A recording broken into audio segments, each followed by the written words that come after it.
Finally తిరుపతయితే reach అయిపోయాం.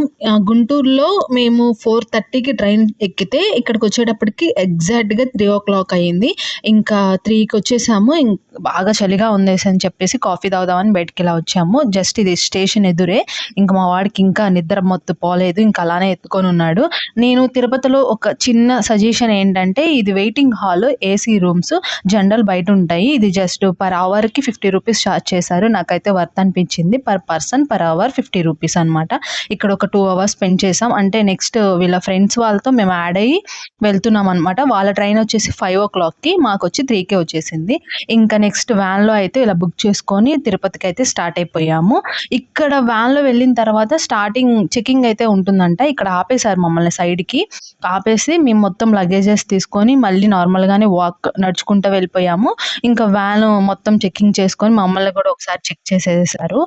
తిరుపతి ప్రయాణం పెట్టుకోవాలనుకున్న వాళ్ళకి నేనైతే ఒక చిన్న సజెషన్ ఇస్తాను. అప్పటికప్పుడొస్తే కాదనకూడదంటారు గదా! అలా కూడా మీరు జర్నీ టైమ్‌లో ఒకసారి చెక్ చేసుకోండి.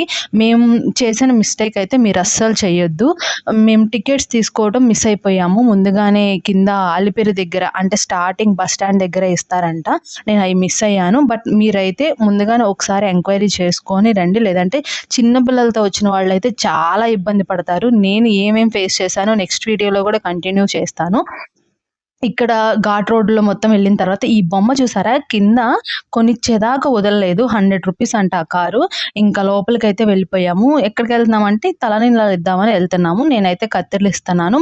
మా ఇద్దరు ఉన్నారు గదా! వాళ్ళైతే గుండు చేయించుకుంటున్నారనమాట. హెయిర్ ఇచ్చేస్తున్నారు. To be continue in next video watch and see.